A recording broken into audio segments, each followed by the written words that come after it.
Cet évangile, pour moi, c'est Jésus qui dit que les péchés, ça va plus loin que l'action en elle-même. Ça veut dire qu'au moment où, même dans notre tête, on a déjà pensé à le faire, c'est qu'en fait, on est déjà dans le péché et que contrairement, du moins, à la loi sur terre qui nous condamne après qu'on ait fait quelque chose, Jésus, enfin Dieu en général, lui, ça vient avant. Ça veut dire qu'à partir du moment où on a déjà pensé à faire quelque chose qui n'est pas bien, qu'on s'est déjà laissé un peu avoir l'idée de faire quelque chose qui n'est pas bien, bah, à ce moment-là, on est déjà censé demander le pardon. Et donc ça vient avant même d'avoir fait l'acte. Donc ça veut dire que aussi dans notre manière de penser, nous devons nous rapprocher de Dieu, de Jésus et être au plus proche d'eux pour ne pas avoir ce genre de pensée ou d'envie tout simplement. En ce dimanche, les textes nous parlent de notre fidélité à Dieu et à ses commandements. Ce sont des choix que nous avons à faire et il s'agit de prendre une décision et de s'y tenir, de rester sur le chemin de la vie. Il nous faut servir Dieu et contempler ses merveilles pour acquérir sa sagesse et être comblé de son Esprit Saint. Et Jésus vient, non pas pour contredire les paroles des anciens, il vient les replacer dans leur contexte. Il vient renouveler cette nécessité qu'il y a de suivre même le plus petit des commandements.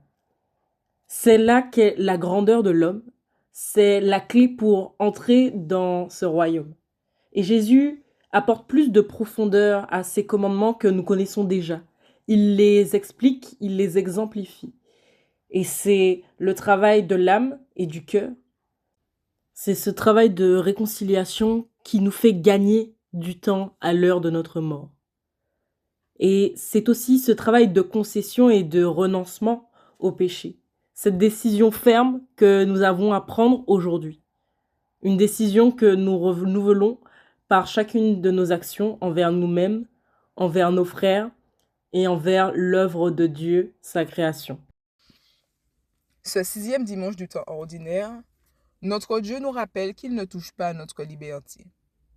Rappelons-nous, il y a 2 dimanches, le Seigneur nous appelait à vivre les béatitudes, et dimanche dernier à être celle de la terre et lumière du monde.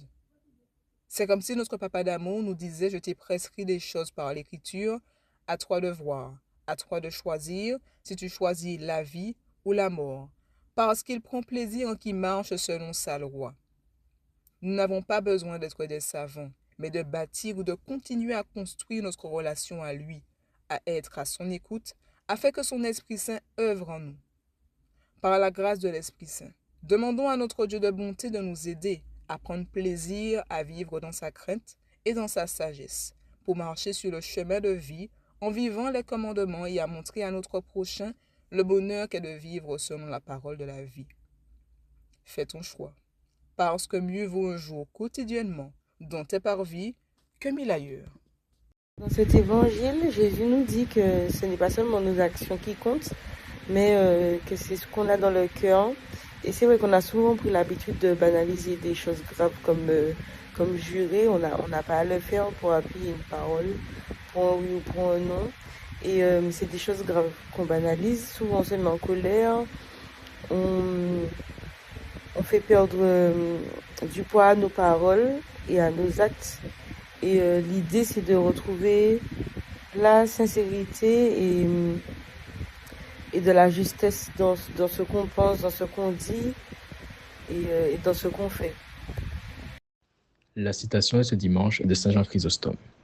Ce n'est pas seulement la main qui doit être pure, mais l'âme tout entière. Cette citation appuie sur le fait que la conversion ne doit pas se faire qu'en surface, mais c'est bel et bien au cœur d'être transformé.